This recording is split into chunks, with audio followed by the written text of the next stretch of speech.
Good morning, everyone. Welcome back to my channel, back to another video, and back into my life. Hey, it's your girl Mel, and if you're new here, hi, I am your girl Mel. I'm just a girl from Toronto, Canada, living abroad, currently in Liverpool, doing my master's at the University of Liverpool, and I film little videos about me and my life, some vlogs, some tips, some unsolicited advice. So I hope you enjoy. If you haven't already, please subscribe, join in the fam, and like this video. It's gonna be good. So today's video is all about how to be unbothered. In my 27 years of life, I feel like I've really mastered the art about being unbothered, specifically when it comes to, other people's opinions or judgments of me. As you can see, this YouTube channel.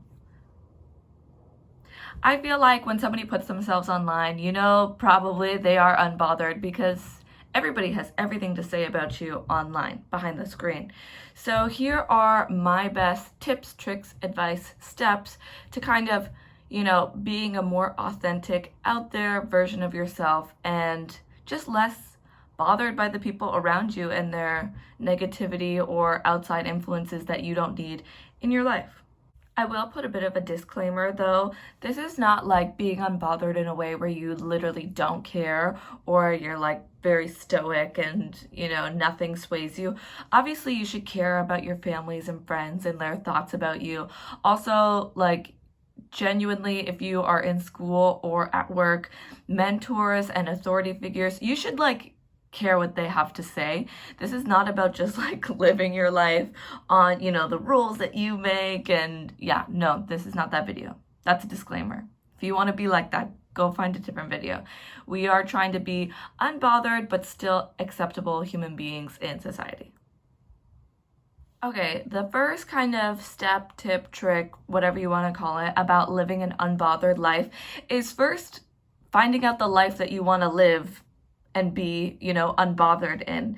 If you don't have a strong sense of self, and I'm talking style, values, morals, general direction, I don't mean you need to know exactly what you're gonna be doing in 15 years, where, when, what time, but genuinely what brings you joy, what makes you happy, and what morals to follow. You have to have those down pat, or else you're always gonna be bothered by the outside opinions and influences because you have no idea who you are. So you're going to be picking and packing every little idea or suggestion or criticism that comes your way because you don't know yourself. So step number one, figure out who you are. Values, morals, sense of style. Even if your style is very chill. I'm not a particularly stylish person, but I know I need to be looking put together in the outside world, especially at school, or if I'm working with colleagues or mentors. You should care about your general style. My next step, tip, trick is surround yourself with people who have similar values, morals, lifestyles. And these can be different people. For example, I really like the gym, I really like working out. I can have friends who also share this love of working out, and we can go to the gym together, or we can talk about protein powder, I don't know.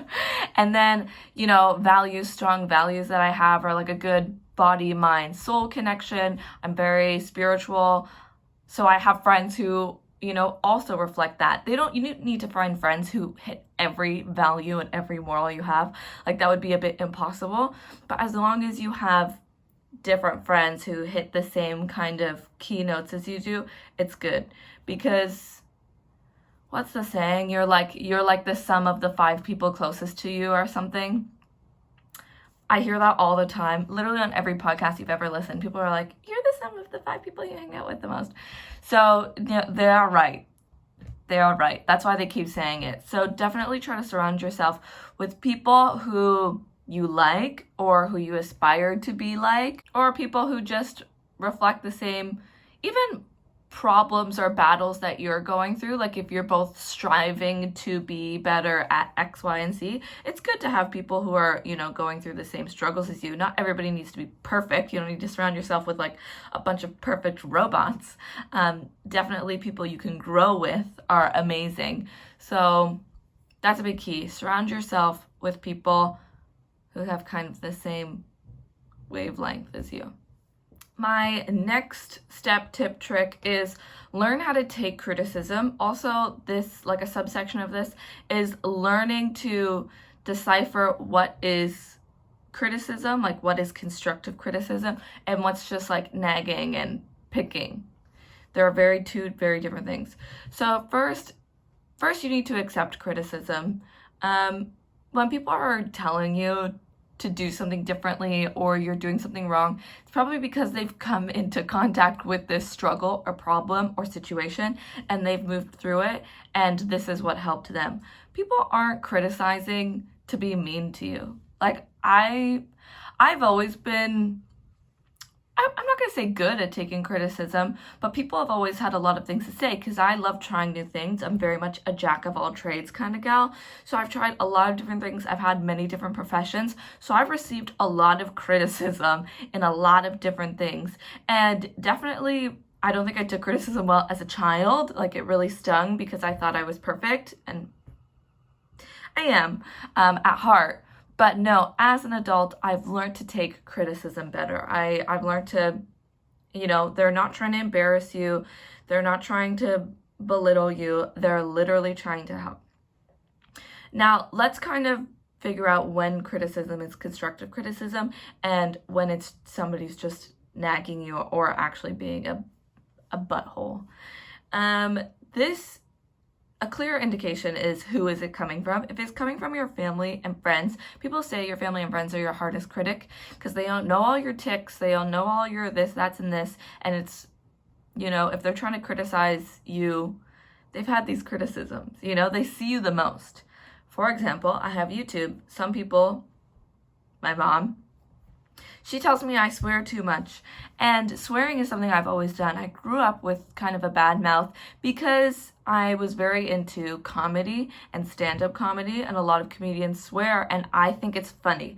So I definitely love throwing in a swear word here and there if I really think it's going to drive home a punchline. And this is reflected too kind of in my dad's family. They do that as well. So it's something I really picked up as a kid. I'm like, I think it's funny when used correctly. Whereas my mom hates it. And she's hated it all of her life, you know, because I started swearing pretty young. So when she watches these videos, her number one criticism or like positive note is, you swore a lot in that video, or, oh my God, you didn't swear once in that video. So, but I've never gotten that from anyone else. No one else has ever said that. So obviously your family and friends, like they have things that they know you already do that are kind of like tics, and they're like, hey, maybe you should check that. Because my mom's right. If I do want to make good accessible videos, if I don't want to offend people, if I just want to make generally like more reachable content, I shouldn't be swearing like a drunken sailor the whole time, especially if I'm making more inspiring content or things that younger people can view. I shouldn't swear. So this criticism, as much as it seems like annoying to me, it's a good criticism, and I do take it to heart, and I'm like, you know what? She's kind of right. I can't swear the whole time. If criticism or comments are coming from people you don't know, here's kind of where you touch and go. Because sometimes really it's just like an anonymous stranger who really wants the best for you. So, like, for example, if a comment was like, you should look at the camera more. That's another thing I don't really do. I love looking around. I'm looking at the window. I'm looking over here. I should look at the camera more. So if somebody says that, I'm like, oh, you know what? Fair enough. I probably should be looking at the camera more because you are a viewer of my content and I should take that seriously.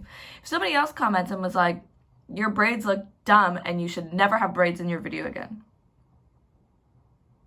That's an opinion. That's not a critique. The braids are doing nothing for this content. Actually, it's kind of helping because it keeps my hair out of my face. I touch it a lot less. So that is an opinion. And it's their opinion, and it doesn't matter because if I like the braids and I think I look cute and they're helping me filming this video, like I said, keeping my hair out of my face, then that's not a criticism. That's an opinion, and we don't need it. So we are unbothered by it. My last tip, trick, step to remaining unbothered is having good emotional regulation.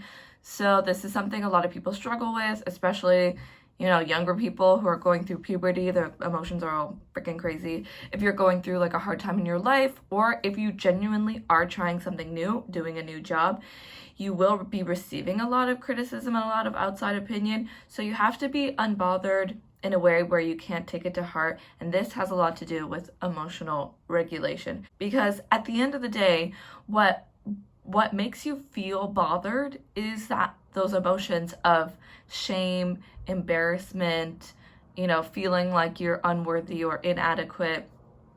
One good way of emotionally regulating is through meditation. I am a big advocate for meditation. It's my thing. So I strongly recommend meditation, and I strongly recommend like a spiritually influenced meditation, not just like a muscle relaxation talk down, although those can help. I really think though you need one that's geared toward like a guided meditation that's geared towards really connecting your mind, body, soul, because that is how you keep track of your emotions. Your muscles have nothing to do with your emotions. Yes, if you are more relaxed, you can trick your body to easing emotions of anxiety and stuff like that. But emotions like shame and like guilt, embarrassment, those bad like tummy emotions have a lot to do with mind and soul, because they're usually past emotions that are being triggered from this situation, from this opinion or criticism. So you have to do a lot of guided meditation work and just self-work on releasing those already present negative emotions so that they don't keep coming up when you receive these opinions, criticisms, or literally like unsolicited bad comments.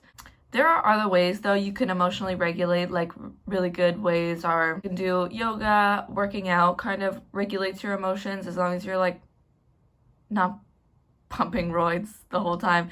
That will not regulate your emotions. So I suggest that you do something alongside that.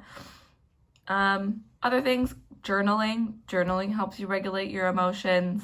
Self-reflection, it doesn't have to be specifically meditation. It could be a combination of like journaling and quietly sitting and thinking about your life. When I say meditate, like you don't have to fold your legs and close your eyes and levitate. Like really, meditation just means to become familiar with. When you're meditating, you're becoming familiar with yourself, like your inner mind. So that's all you need to do, is just reflect on yourself, what bothers you, kind of work through those things slowly but surely. But that's the key of remaining unbothered, is regulate those emotions. Make sure past ones aren't just popping up out of nowhere to ruin your current day. My last tip, trick, step is, honestly, if people are coming at you with bad opinions, bad comments, everyone who comes and says something just to negatively affect you and not to help you, at the end of the day, it's because they're jealous because you are hotter than them. You are more successful, you are more attractive, and you are just better in every way. So literally keep a tally. Every time somebody says something bad about you that literally has nothing to do with how you could benefit or how you can improve yourself, tally. That's somebody that you're hotter than. Done. Because we are all hot girlies here, and we do not give out random bad opinions to people to make them feel bad and to make us feel better, because that is not what a hot girly does. So take our criticisms, our good criticisms, take them, improve, but the people who say things just to say things, it's because they have nothing else in their sad life going on, and you're hotter than them. So that's the end of the video. At the end of the day, all my girlies, and when I say girlies, it means the guys too, feminism. All my girlies are hot, and you actually have a real life tally of all the people you're hotter than, because if somebody says something bad about you, done. And that's how you remain an unbothered queen. And when you are unbothered, you glow differently, you speak differently, you act differently, you attract differently, and you're just living on a different level from other people. So I want you guys to remain unbothered, remain your unique, true selves, do what you want to do, align with what you want to align with, and be hot and unbothered. And that is the end of today's video. I hope you enjoyed my tips, tricks, steps on how to remain unbothered, and I hope you all live your best unbothered lives. Please don't forget to like and subscribe if you haven't already, and comment down below. I reply to all of my comments. Tell me down there, how are you living your best unbothered life? Or maybe tell me something that's bothered you, and I'll tell you why you shouldn't be care, because you are hot. So please, thank you, like and subscribe. I'll see you in the next video. I hope you enjoyed. Bye.